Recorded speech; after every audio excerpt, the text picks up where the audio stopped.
So even if you just have a general idea that, hey, I'm going to die at my desk and this business goes down with me. That is having a plan. You do have something specific in mind, right?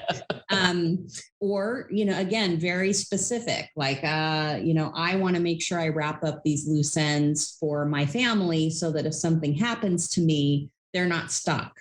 And I see a lot of small business owners make that mistake in that, they're the only one that's involved. Maybe if you're married and your spouse doesn't really participate in the business, you can sort of create this instruction manual. It's called an exit strategy, but it's going to help them be able to execute that even during a highly emotional time. Right.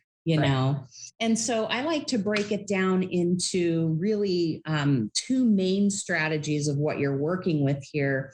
You're either looking at a deduction and credit strategy to offset your capital gain, or you're looking at a loophole strategy.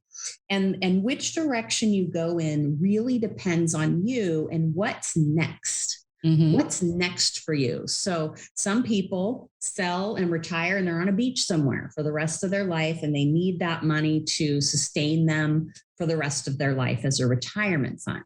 Some folks know that they love the idea and the business of being an entrepreneur, and that they're going to be off into yet another venture. Whether they use the funds and they purchase that venture, or they start up something new with that startup.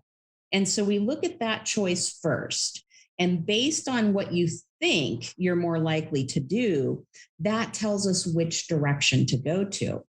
For example, for the business owner that's off to start something new, Opportunity Zone is a wonderful ability now to start that new business venture, have it based in a qualifying area. And now you've got not only capital gain deferral, you've got up to 15% in permanent tax elimination, but you also have your future capital gains on your next venture completely tax-free. Wow. So that's an example of a loophole. Same thing with qualified small business stock, right? Let's say that you've got more than $10 million in gain. And you're off to start another venture. Well, you can use what we call a 1202 1045 split. Right. So that you use your exclusion. And if you're starting another qualifying business, you can roll that additional capital gain into the new business and then qualify again. So we kind of let that drive us. On the other side of the coin, we've got a deduction and credit strategy. And so we look at, okay, if your goal is to stretch these assets out through your lifetime and through retirement, what are we going to choose as the investment strategy there?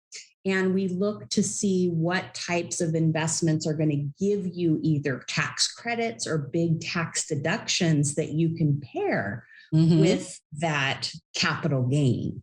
So in other words, if we can bulk and bundle a whole bunch of deductions, we get $1 million of gain, for example, and we get $1 million of deductions in the same year, essentially you can wipe out that gain and again could permanently eradicate that tax.